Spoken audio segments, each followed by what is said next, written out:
Hello and welcome to Masterclass number 3, Building the Client Machines for AppSense. In the previous two masterclasses we've dealt with the requirements of the machines that we need, as well as obtaining the AppSense download software, installing it and configuring the AppSense servers.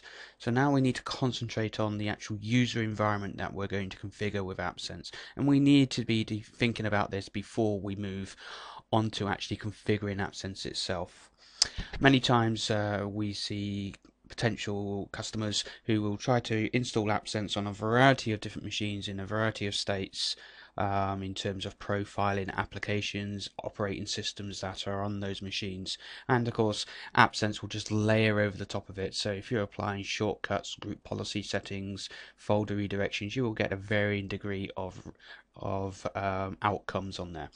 So therefore, it's important that you consider the user environment before you install AppSense over the top of it, and trying to keep it as static as you can.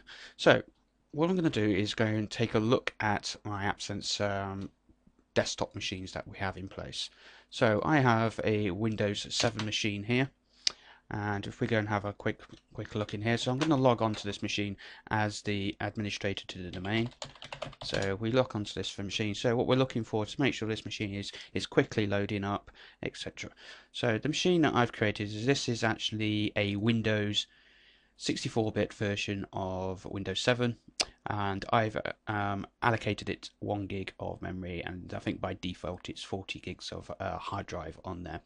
Now I've made sure that this machine is fully patched up with the latest service packs on here. So if we go and have a look inside programs and features and look at the installed, then we should see that I've got the latest software on here. I've patched it up and I've created myself an image, so we can see a whole load of patches on here.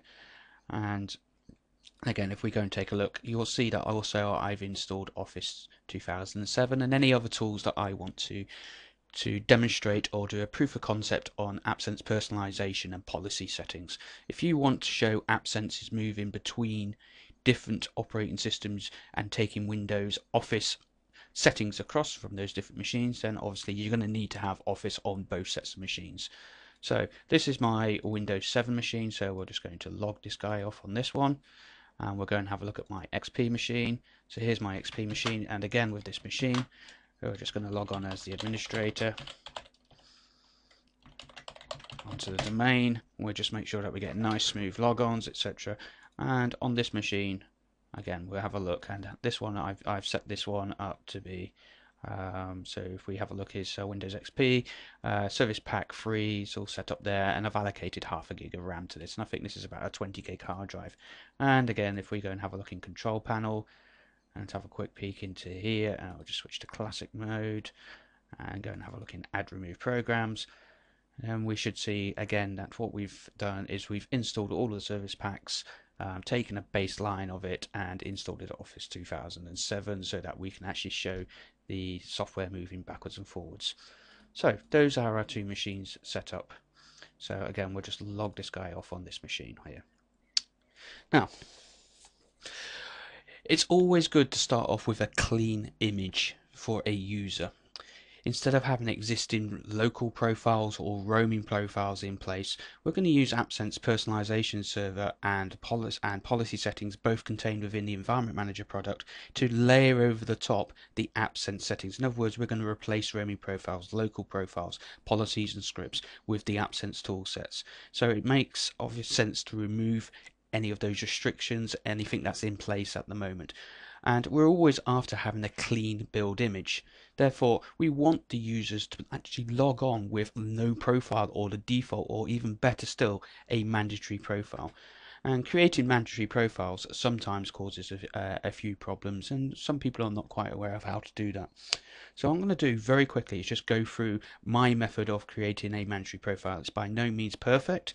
It works great for demo systems and for POCs, and there's additional stuff that maybe you should be doing to the registry, etc. But this is just a very quick, simple mechanism for creating a mandatory profile. And the key thing really is that you should be creating mandatory profiles on the operating systems that the users users are going to log on and associating that operating system mandatory profile to that user for that machine. By that I mean do not create a mandatory profile on an XP machine and expect it to work on a Windows 7 machine. They are different, they have different registry keys, different settings, different graphics, and of course they're going to look different. And the same also applies, I would say, to Windows 2008 and Windows 7. They are different operating systems and you should be using different profiles. So to create a mandatory profile, what I'm going to do is go into my Active Directory, and I've created a very simple template user here. So if we go and take a look at this template user, the template user is just a member of the domain as domain users. So we're going to have a look. He's just a member of the domain. He's also a member of remote desktops as well. And that's all he is. And if we go and have a look in his profile, it is blank for your desktop type machines. And for your remote desktops, it's blank, i.e. there are no profiles. So if I log on as this user onto either my Windows 7 or my Windows XP machine, then he is going to get a blank profile and he will be created a brand new local profile on that machine. And we're going to use that as the base. So let's go to my XP machine first and let's start on here. So if we come into here, and what we're going to do is log on as the template user and his password, and the template user is going to log on. Now I've already logged this guy on and done some of the work on here, but the things that I've done is he's logging on as a local profile. So normally you would see that the Internet Explorer settings, toolbars, etc., and registry edits, as the first time you log on, you'll get this progress bar up in the top right left hand corner as it builds the local profile, and I'm sure we've all seen that before. That's not happened to me because I've already logged this guy on already. But what I have done is I've gone through and removed any functionality that I don't want. For example, I've gone and right clicked and removed a whole load of menu items off the start menu. I could, if I want, force it to classic mode. The major thing that I've gone and done is I've gone and defaulted settings. So every time you run Internet Explorer for the first time, you get asked a whole load of questions by Microsoft saying, do you want this search engine, do you want automatic updates? I've gone through that already with the template user. So I've effectively seeded the applications, and I've also by default set the default web page as my home page. So that's all set up there, and what I've also done is I've gone through and I've run the common applications that they use. And again, normally you'd be asked for activation codes, the usernames. Do you want to update for the first time that you run applications, especially Office? So I've gone through that and I've seeded it, and I've set this the way I would like it to be as a default mandatory profile, default settings every time the user logs on. Of course, AppSense will come over the top and apply this all.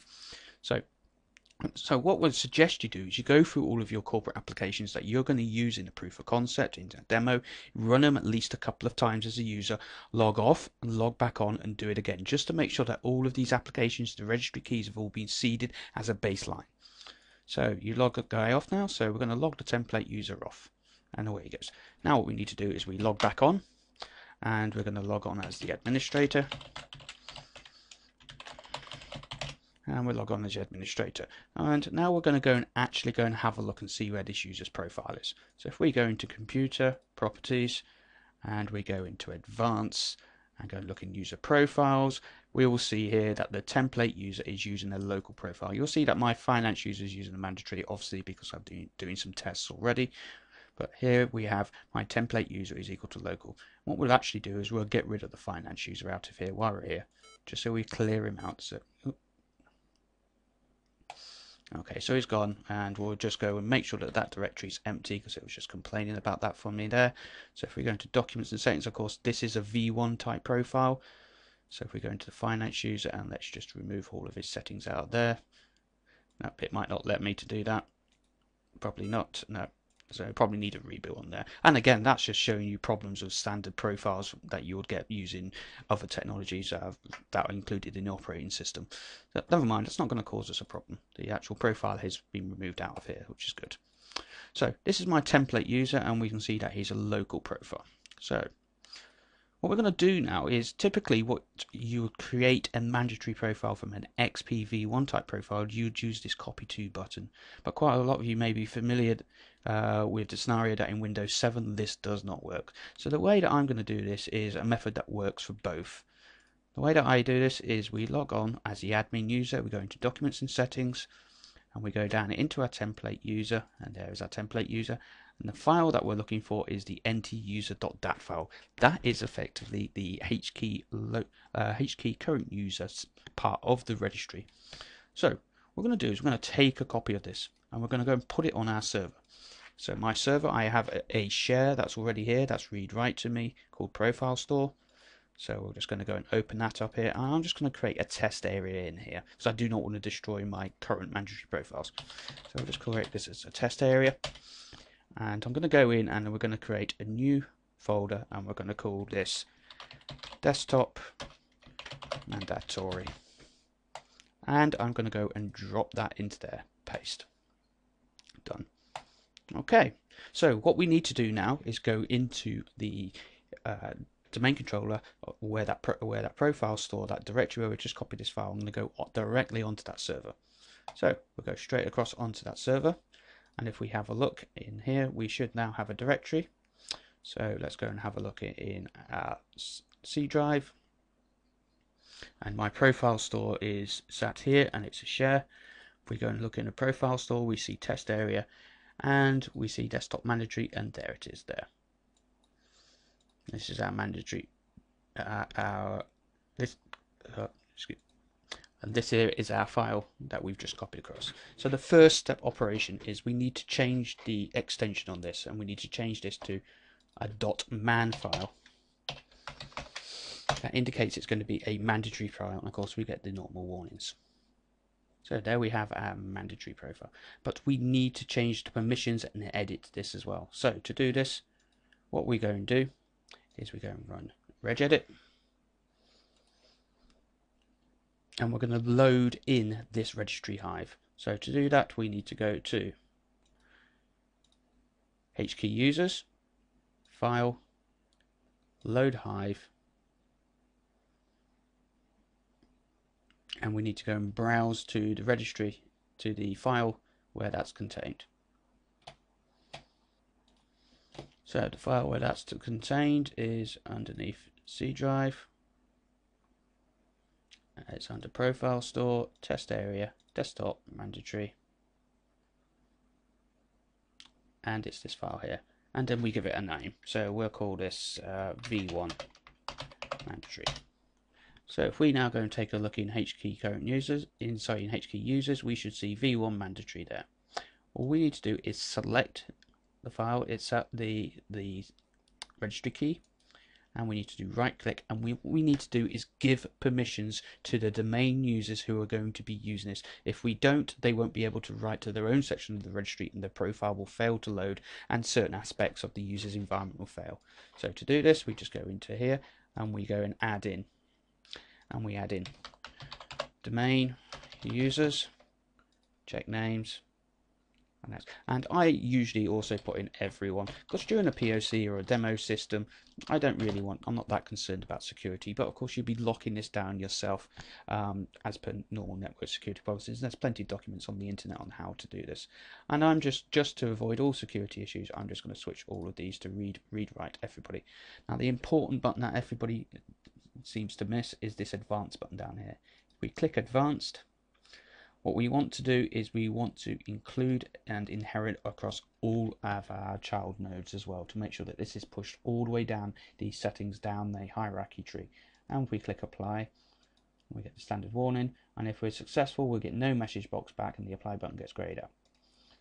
And we click apply. Okay, so what we've actually done then is taken the template user, ntUser.dat, renamed it to a mandatory profile, and then gone and changed all the permissions in there. Now there's plenty of other things in here that you should be doing, like stripping out any references to the template username in the registry, etc. And that is how to build a proper mandatory profile. And again, there's plenty of documents on the internet to show you how to do that. That's not the purpose of this, it's just to show you how to get you going with a very quick and simple mandatory profile. So this is our XP1 at the moment, and very, very important, we must remember to unload the hive, otherwise it will be locked out, and like so. And what we should see now is that we have a change logs and some snapshots here. We can get rid of these because we do not need these, and delete. Yes. And the procedure is exactly the same for the Windows 7 machine. So let's very quickly go into our Windows 7 machine and put in our password into here. So we're just logging onto our Windows 7 machine, and we're going to do exactly the same. So if we go into Computer Properties, if we go into Advanced System Settings, and hopefully we should see here that the actual the button itself is grayed out. So again, I'm going to get rid of my finance user out of here just to prove that this is working. That one had no problems at all. So we see our template here. You see the copy to button is removed. Now there are ways of getting around that, but then it requires messing around with external programs. So if we use the method we just talked about, then this should work quite happily. Of course, this is a V1 type profile, V2 type profile, so it is stored in a different area. So this is going to be stored now underneath underneath users. So we're going to users. Underneath template, and again we're looking for the same file, nt-user.dat. Take a copy of that, and we're going to go and push this onto cc/. We don't want it there. /test area. So we're going to want to go into here. Now you notice that this is my XP mandatory profile. It's called desktop mandatory. What we need to do is we need to create a new directory, and if you do it this way, both sets of profiles can quite happily coexist in an active directory for the same user. If we create a new folder and call this desktop mandatory, make sure that we spell that correctly, which I'm struggling to do, and give it the extension .v2. That's how Windows will identify that it is a version 2 profile. So if a user logs on to a Windows 7 machine and his mandatory profile in AD is pointing to desktop mandatory, it will automatically tag on .v2 and take him into this directory. And then in here is weekend. And we'll just go and inside here we'll paste that into there. So again we got nt-user.dat in there. And again exactly the same procedure. We're going to go back to our profile store where the profile is being stored. We're going to go into mandatory v2 section, and again we go into here, we change this to man, and would go through exactly the same procedure with the registry, and I'm not going to go through that. You've seen me do that once already on there. Now I've done this previously before, so if I look in my profile store, I have an area called mandatory profiles, and in here you'll see I have a desktop, and in my desktop I have a mandatory. So that's how I created my original XP mandatory profile. I've got the same name but desktop.v2, so if I log on to a v2 type desktop, it will then tag on to .v2 and it will pick up the Windows 7 mandatory, and I don't need those, so I can remove those out of there. And I've also done the same for the terminal servers. So if I was using a 2003 terminal server, I could just give this a standard name of terminal servers mandatory and terminal services mandatory .v2, and that would cater for 2003 and 2008. So that's how you set your mandatory profiles. That's how you set the permissions, how you copy, how you rename the files using reg, import and export. To set that up into Active Directory, then all we do in Active Directory is there's many ways of doing this. You can do this through group policies, or simplest way, just for demos, is that if I go into my finance user and go into my profile, and in my profile here we see I am going to app demo, profile store, mandatory profiles, and then it's going to go to desktop. So for an XP machine, it will go into this one here. If I log on to a Windows 7 machine, the operating system will automatically, AD will automatically tag on .v2 and it will go into the Windows 7 one. And if I go and look at my remote desktop services profile, because I'm in terminal services or RDS, then it will automatically send me to this one here. So this way, using simple AD and using simple file structures, I can cater for all of the Windows operating systems in the same dialog box without having to resort to scripting GPOs for different sets of machines. So let's go and give that a quick test. So nice quick test, and I always recommend that you do this test just to make sure that everything is working. So what we're going to do is I'm going to go in into my XP machine. We're going to log off. So we're going to log off on here. We're going to log on as the finance user. Oops, password is blank on that one. So he logs on. So your log on should be fairly quick because there's nothing having to happen. You could optimize this even further by copying those mandatory profiles onto the actual desktops themselves. So if I go in here and make a change to Word, so that was the default we had, take Word, change it, and if I log off, there is going to be no saving of the profile centrally because there's no roaming profiles going on. Because it's a mandatory profile, there's no saving locally.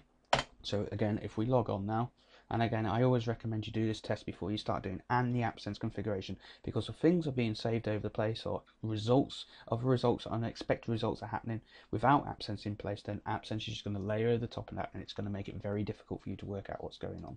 So again, if I run my office, of course my settings are lost. And quite simply, if I go and have a look inside my properties and look in my advanced area, you'll see that my finance user is set there as a mandatory profile. So that's how I created my mandatory profiles on my machines. And on my Windows 7 machine, again, we just test that on my Windows 7 machine. Everything is working as expected. So we're just going to again go and log on here. So we're going to switch user to the finance user. Now my finance user on my Windows 7 machine, I have set it deliberately to a black background. It's just so that I can straight away notice when things have changed, and here we go. Everything's set correctly. And again, if I go and have a look in my properties, and I go and have a look in my advanced settings, in here, we can see that my finance user is indeed using a mandatory profile.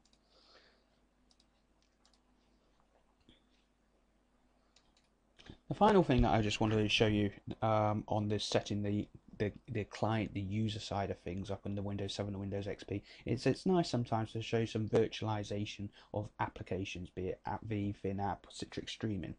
So to do that, what I've a nice easy way of doing this without having to go through the application virtualization servers, the sequencing and all of the additional paraphernalia required to do this, there is quite a nice easy way of doing this. So if we go and log off on this machine on here, and let's go and log on as my admin user, administrator, and put in my password.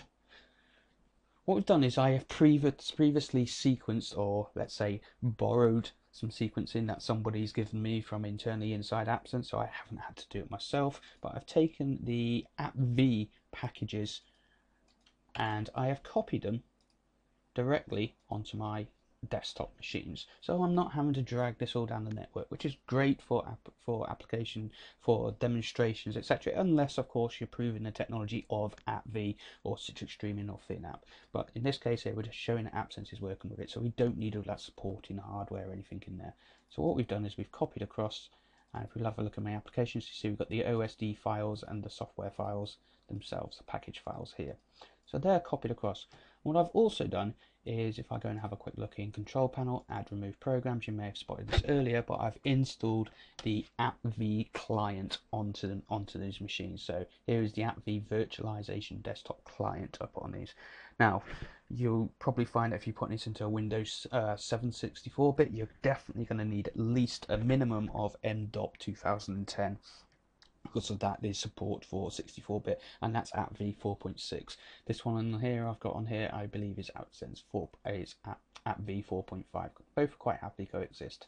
So we have on the machine the actual packages already on here, and we have the AppV virtual client. Now, to get this all to work, you can actually bypass the provisioning servers, the streaming servers, and bypass the sequencing technology. To do that, I found the easiest way is if we go into Control Panel, go into Administration Tools, to Properties on the AppV Virtualization Client Security. Wrong, let's just run it, sorry, apologies. So if we just run it, and then at the top here, the very top of the tree, if we go in here and do a Properties and Permissions, switch everything on. Again, that's just bypassing any security issues you may get. And then the final thing that you need to do is, if we go into and run regedit, there's a nice special little registry key that we can use. So you'll find this underneath HKey local machine, software, Microsoft, and it's under the old name of AppV, which was SoftGrid, which is what it used to be called before Microsoft brought it. Underneath the version number and underneath client, and underneath configuration there is a nice little key here called allow independent file streaming. That is by default set to 0. If you set that to 1, then what you can effectively do is double click your SoftGrid package. It will not go off to the server, your AppV package, it will not go off to the server, and it will run it locally through the client. So what we can then do is just go and run our package. So I run my Excel one. You'll see it looks exactly as if SoftGrid is streaming it from the net, and it will bring it down to you. It will go through exactly the same functionalities, and effectively you are running that application package inside SoftGrid as a virtualization bubble. So that's a very, very handy little tip to have. On Windows 7, that registry settings, you'll find that underneath HKey local machine, software, Microsoft, and it's underneath the WoW 64, and you'll find it hidden under there because it's a 64-bit environment. So that's quite a nice little tool for us to be able to show the different mechanisms that AppSense can go in. Of course, you can do the same sort of similar things with SoftGrid and FitNapp as well on there. And what I've also done, just to complete the whole of the demo system, is I have done exactly the same thing for my finance user and my engineer user on my terminal services or my RDS 2008 server. So my finance user here, he's going to log on as a mandatory profile. So if we double click him, let him come in.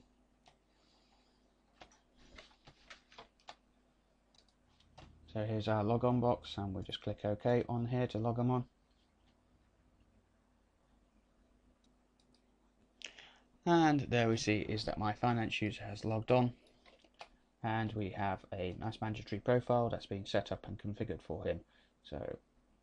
So I've done exactly the same underneath my 2008 RDS. So I've now got 3 operating systems with the same user that can log on with mandatory profiles. Therefore, I know what the base is going to be before AppSense layers over the top. This gives me the best fighting chance of building clean, simple proof of concept demos to show the full capabilities of the software without hopefully any nasty gotchas coming out of the woodwork, things that we didn't know about, existing GPO policies, etc. in place. But of course, you always do have to check to make sure there's no other existing group policies that may be doing folder redirections over the top, or doing roaming profiles in the background.